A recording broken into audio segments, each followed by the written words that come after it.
You've always been a collector of the strange and unusual.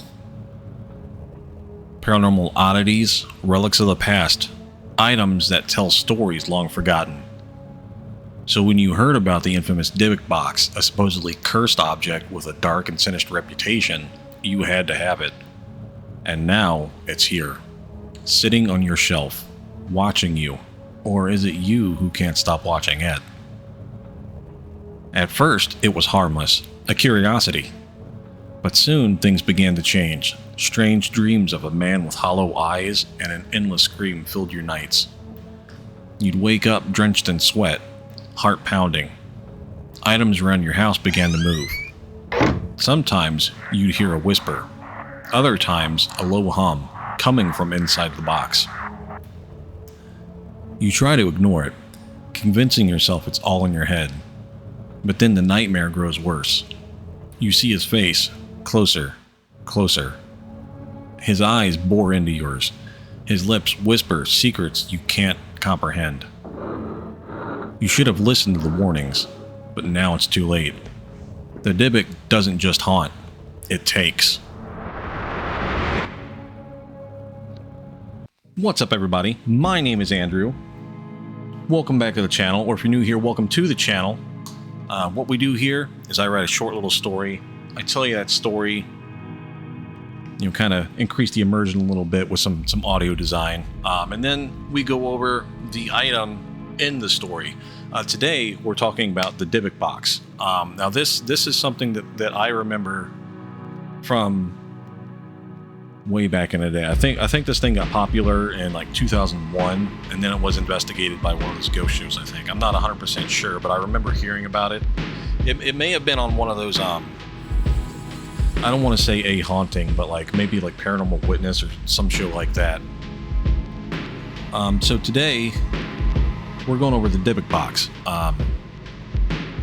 Basically, it was like a jewelry box or a wardrobe or something like that. Every time I tried to look it up, I got a different description of it, but they're all talking about the same thing. The Dybuk Box, a name that strikes fear into those who hear it. It's said to contain the essence of a Dybbuk, a malevolent spirit from Jewish folklore, cursed to wander the earth, possessing the living. The legend of the Dybuk Box started in 2001 when a man named Kevin Mannis purchased an antique wine cabinet at an estate sale. The box, he claimed, had belonged to a Holocaust survivor and was rumored to contain a dark and terrible secret.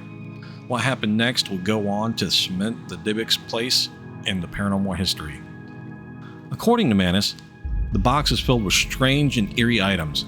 2 locks of hair, a granite slab engraved with a Hebrew prayer, a dried rose, and a goblet.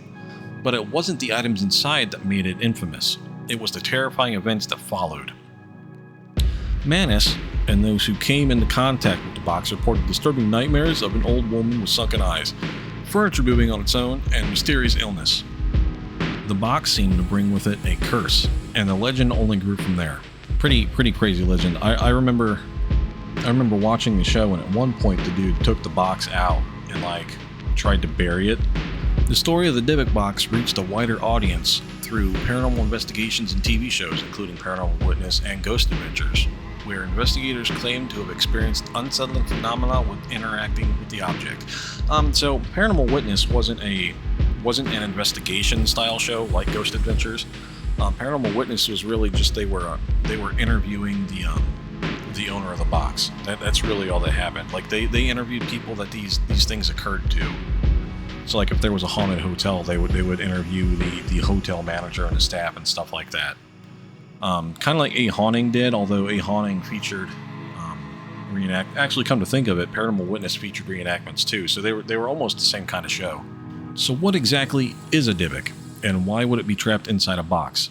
In Jewish folklore, a Dybbuk is a restless spirit that latches onto living, possessing them and causing chaos. So my thought would be that it's stuck inside of the box because somebody was trying to get rid of it, and in order to get rid of it, they had to kind of attach it to the box, and that's probably what the locks of hair and stuff were for. A Dybbuk was thought to be the soul of someone who had committed a great sin in life, unable to move on to the afterlife. These spirits could possess the living, often requiring an exorcism to be removed. The idea that a Dybbuk could be trapped in a physical object like a box is not part of traditional folklore, but rather a modern twist. So now we're kind of getting into the skepticism part of it. Yeah, in folklore, they weren't supposed. They were just supposed to be like free roaming spirits. And what's crazy is that I don't even think you can. I don't think they're called exorcisms in Judaism. I don't think that's a thing that happens. And I don't know. I might have to Google that. Orthodox Church lacks a special organization. All priests are trained and equipped to perform exorcisms. Okay, well that's Orthodox priests. Is that medieval Jewish studies? Okay. The Jews performed exorcism too. Okay. Well, apparently that's a... Yeah, so apparently Orthodox priests and rabbis are all trained to do exorcisms of some sort. That's something. That's cool. I mean, I wonder if they're more available than the Catholics go, because there's a whole big long process you have to go through with the Catholics before you can ever get an exorcism done. I wonder if it's any easier with the Jewish community. Those who believe in the Dybbuk Box claim that it holds the spirit of such a being, cursed to wander, waiting to escape, and bring torment to its new owner. All right, this is the skepticism part. You ready for this? Of course, not everyone buys into the legend. In fact, the origins of the Dybbuk Box story are fraught with skepticism and questions of authenticity. Kevin Mannis, the original owner of the box, has admitted to fabricating parts of the story. In a 2019 interview, Mannis revealed that much of the tale was simply a piece of creative writing designed to sell the box on eBay. He even stated, "I am a creative writer. The Dybbuk Box is a story I created." Right, but this thing has had, shows on it. Skeptics argue that the entire concept of the Dybbuk Box is a hoax and a modern invention designed to cash in on paranormal intrigue. The physical symptoms and the nightmares reported by those who encounter the box likely a mix of suggestion, anxiety, and placebo effect. Yeah, you could 100% get visions like that and stuff from placebo effect. The human body is a crazy thing. If you believe something hard enough, you can almost will it into existence. What was that George Costanza said? It's not a lie if you believe it. The human body is a crazy thing. Even so, the box continues to draw believers, many of whom have had unsettling experiences that they attribute to its curse.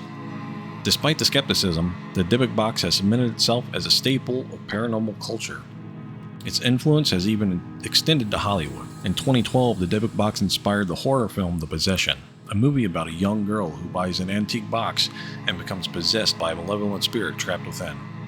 While the film takes many liberties, it's a clear nod to the infamous legend. I didn't know that until I wrote this script. I think I'm 100% going to have to go back and try to find that video and watch it. Beyond the film, the Dybbuk Box has gained a life of its own on social media and within the paranormal community. It's been featured on podcasts, YouTube investigations, and online discussions, where believers and skeptics alike debate its authenticity.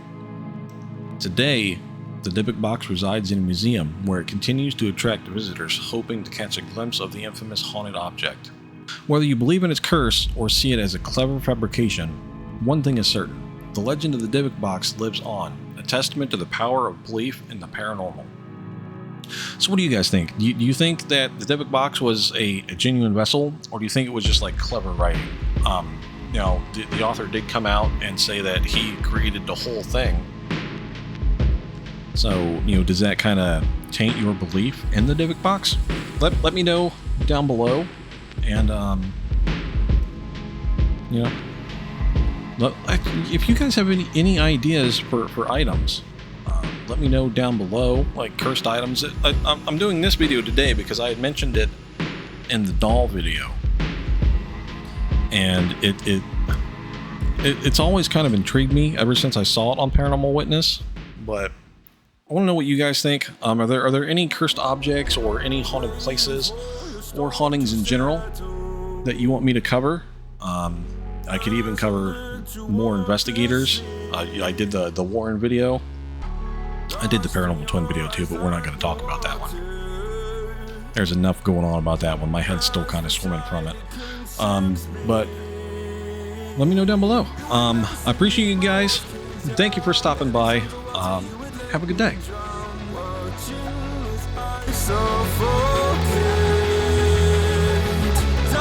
Trigger, honey, steal my crown. Jump until I block up, put your hands around.